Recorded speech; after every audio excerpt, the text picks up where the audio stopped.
तो अभी हम जो है ना एक एग्जामिनेशन करने जा रहे हैं, न्यूरोलॉजिकल एग्जामिनेशन में हमारे पास आता है मोटर एग्जामिनेशन। और मोटर एग्जामिनेशन में भी हम लोअर लिम्ब यानी कि टांगों का जो है ना मोटर एग्जामिनेशन करने जा रहे हैं। अच्छा, ये जो है हमारे पास इसको कहते हैं न्यूरोलॉजिकल हैमर कहते हैं। ये हमारे पास रिफ्लेक्सेस चेक करने के लिए होता है। और इस मोटर एग्जामिनेशन में आपको दो चीजें चाहिए। एक तो ये न्यूरोलॉजिकल हैमर चाहिए और दूसरा हमारे पास इंच टेप होनी चाहिए। अब मैं बताता हूँ शुरू कैसे करना है आपने। सबसे पहले आपने पेशेंट से ग्रीटिंग करनी है, जो मोस्ट इंपॉर्टेंट चीज़ है, ये लाजमी करनी है। अस्सलाम वालेकुम, मेरा नाम डॉक्टर साइमन है। मैं आपकी टांगों का मुआयना करूंगा। मुआयना के दौरान अगर कहीं भी दर्द हो तो आप मुझे बताइएगा, मैं फौरन रुक जाऊंगा, ठीक है। अभी इस वक्त आपको कहीं दर्द तो नहीं है? ठीक है, ये सबसे पहले आपने पूछा है, जो लोग अक्सर मिस कर देते हैं कि इस वक्त आपको कहीं दर्द तो नहीं हो सकता, कोई चोट लगी हो, कोई जख्म हो, उसको ये आपको पता होना चाहिए। ये पूछ लिया, फिर हम आते हैं एक्सपोजर की तरफ। अच्छा, ये मैं आपकी टांगों पे ना, आपकी टांगों से जो ये पजामा है ये मैं ऊपर तक करूंगा, ठीक है। या आपकी पैंट जो है ना ऊपर तक करूंगा। अच्छा, एक्सपोजर एक्सपोजर कहाँ तक चाहिए? क्योंकि लोअर मोटर कर रहे हैं हम लोग, तो आइडियली कितना है कि अंडरवेयर जहां तक पहना होता है ना उतना तक तो हो, ताकि आप अच्छी तरह विजुअलाइज कर सकते हैं टांगों को। ये करना है। और दूसरी बात, इसके साथ गेट टेस्ट होता है। गेट टेस्ट में अगला दूसरी वीडियो में मैं आपको गेट टेस्ट भी बता दूंगा कि उसमें क्या क्या देखना है। अभी जस्ट हम जो काउच पे हमने करना है ना वो बता रहा हूँ। हमने एक्सपोज किया। अब आइडियली यहाँ तक होना चाहिए, लेकिन चूंकि ये पैंट ऊपर तक नहीं जा रही तो मैंने यहाँ तक किया ताकि मैं आपको जस्ट समझा सकूं। ये करने के बाद हमने सबसे पहले करना होता है, अच्छा चार चीजें होती हैं इसके अंदर। पहले आपने चेक करना होता है बल्क, फिर आपने चेक करनी होती है टोन, फिर आपने चेक करनी होती है पावर, और फिर चेक करना होता है रिफ्लेक्सेस। ये चार चीजें आपके मोटर एग्जामिनेशन में है, चाहे लोअर हो या चाहे अपर हो, ये चार चीजें चेक करनी है। अब मैं बताता हूँ ये चारों को लोअर मोटर में हमने कैसे करना है। सबसे पहले आता है बल्क पे। बल्क पे जस्ट अगर मैं बात करूं, अगर ये काफ मसल्स का अगर बल्क चेक करना है हमने, इसको गैस्ट्रोक्नीमियस भी कहते हैं। तो मैं कैसे चेक करूंगा, ठीक है। हमें हमेशा बल्क चेक करना है ना, देखो दो जगहों पे हमने कंपेयर करना है। हमेशा जो दो चीजें है ना बॉडी में उनको कंपेयर करते हैं। अब यहाँ पे बल्क कंपेयर होगा, टोन कंपेयर होगी, और रिफ्लेक्सेस कंपेयर होंगे, ठीक है। ये जो जो मैं करूंगा वो कंपेयर होना है। कंपेयर होना है तो मुझे पता है, मेरी मर्जी है, मैं जहां से जहां तक रुकूं। मोस्टली एग्जामिनेशंस में कंफ्यूज करते हैं बच्चों को भी, यहाँ से यहाँ तक ही करना है, लाजमी है, ऐसा नहीं है। ठीक है, आपने जो यहाँ पे लेना है वही वहां पे लेना है। अब आपको पता है नापने के लिए आपको दो एंड्स चाहिए। आपको यहाँ पे कहाँ देना, अगर मिसाल के ऊपर रेंडमली मैं यहाँ पे करता हूँ, हो सकता है इस टांग पे मैं यहाँ से चेक कर रहा हूँ। अब ये तो हमें पता है ना, यहाँ ज्यादा है तो यहाँ तो कम होगा ही होगा, तो मैं बोलूँ नहीं नहीं, ये तो कम आ रहा है, ये ज्यादा आ रहा है। भाई जगह चेंज है। इस जगह को चेंज ना होने के लिए, हम इसको बराबर रखने के लिए ना हम क्या करते हैं, हम इंच टेप लेते हैं। इंच टेप से ना हम नापते हैं दो पॉइंट्स। कोई से भी आप दो पॉइंट्स ले सकते हैं, ठीक है, ये आपकी मर्जी है। मैं जैसे ले रहा हूँ मिसाल के तौर पर, यहाँ टिबियल टब्रोसिटी होती है ना, ये काफी प्रोमिनेंट होती है। ये देखो, यहाँ से करीब आके अगर मैं दिखा सकूं आपको तो, करीब आओ, करीब आओ। हाँ, यहाँ पे देखो, ये हमारे पास जहाँ पे पटेला एंड हो रहा था ना, यहाँ गैप है, गैप के आगे टिबियल टब्रोसिटी, ये अच्छे से फील हो रही है। मैंने यहाँ रखा, फिर यहाँ नीचे गया मैं, यहाँ पे हमारे पास मीडियल मैल्यूलस, ठीक है, ये भी प्रोमिनेंटली फील हो रहा होता है, तो मैंने यहाँ रखा।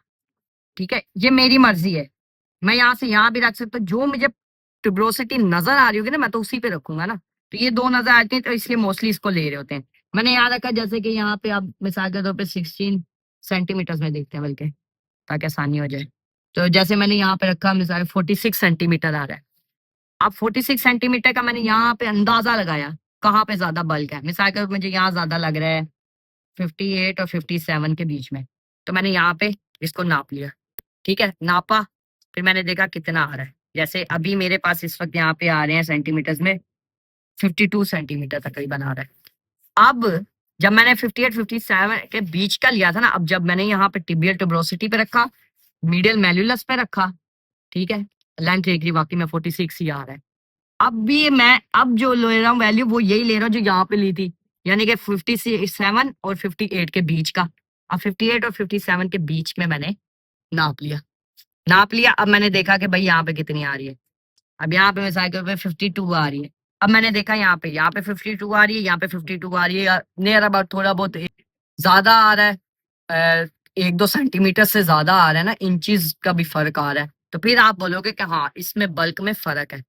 तो आप फिर एग्जामिनर को बताओगे the bulk on the right side was this centimetre in circumference and bulk on the left side was this centimetre in circumference या इन width। जो भी आपको लफ्ज उस टाइम या अच्छे से जो आपने सीखा होगा ना प्रिपरेशन में, वो आप यूज कर सकते हो। बाल इस तरह आपने दोनों चीजें बता दी। अब चलते हैं दूसरी चीज पे जिसको हम कहते हैं टोन।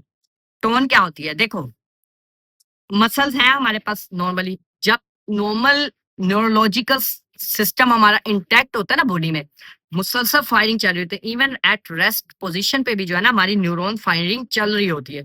वो जो न्यूरॉन फायरिंग चल रही होती है ना, वो एक हमारे पास टोन डेवलप करती है मसल की।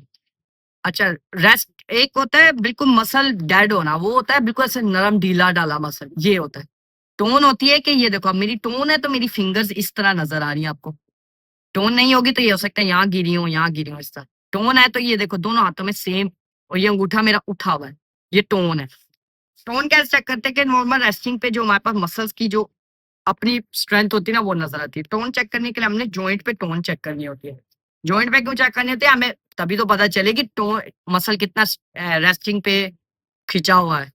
तो हम क्या कहेंगे पेशेंट को, आप बिल्कुल ना रिलैक्स रखें टांग, ठीक है, बिल्कुल ढीली, ठीक है, वजन कहीं पे डालना ही नहीं, आप बिल्कुल ढीली रखनी है, ठीक है, वजन सारा मेरे ऊपर आना चाहिए। आपने उठाई, अब मिसाल के रूप में मैंने नी पे चेक करनी है, नी पे मैंने यहाँ रखी और इसको यूं चेक कर लिया, ठीक है। नी की जो जो मूवमेंट होती है ना, आपने वो सब करवा के देखनी है, हाँ इसकी टोन है। बिल्कुल लूज होगा ना तो ऐसे बिल्कुल पानी की तरह लगेगी आपको, और जब टोन होगी तो आपको हाँ कुछ महसूस होगा। आप हाथ रखोगे ना बस इधर जॉइंट पे, तब भी आपको टोन महसूस हो रही होगी, और इधर मसल्स का आपको पता चल रहा होगा, हाँ भी कुछ जॉइंट पे टोन है। ऐसे ही आप इस वाले पे चेक करेंगे और कंपेयर करेंगे, जैसे कि मैंने बताया हर चीज कंपेयर करनी है, यहाँ ज्यादा है यहाँ कम है, ये बताना आपने।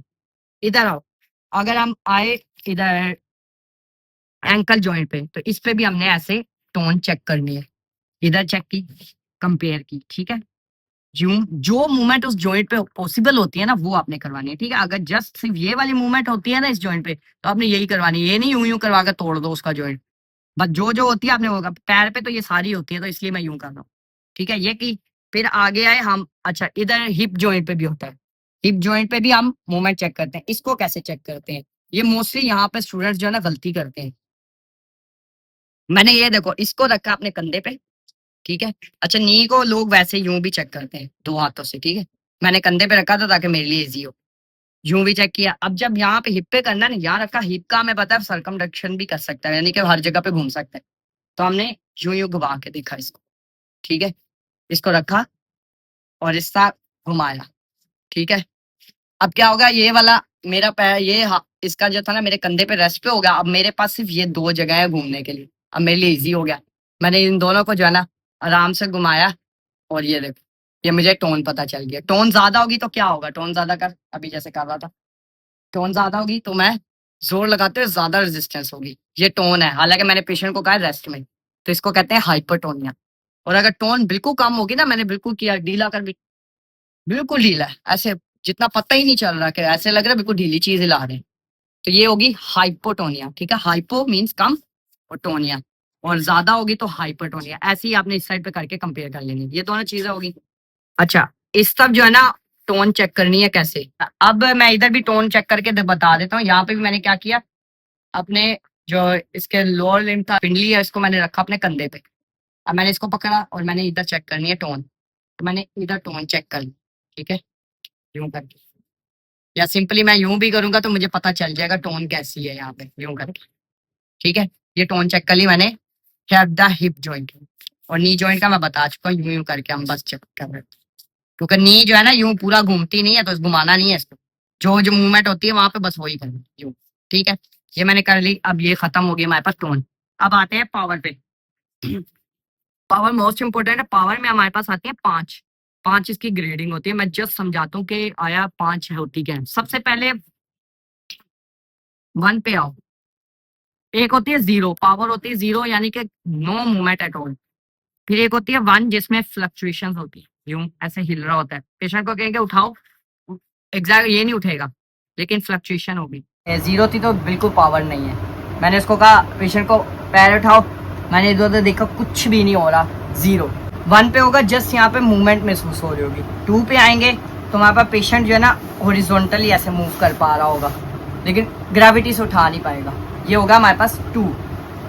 अब जब हमें थ्री पे आएंगे ना तो पेशेंट ग्रेविटी के अगेंस्ट उठा पा रहा होगा लेकिन कम, ये होगा थ्री।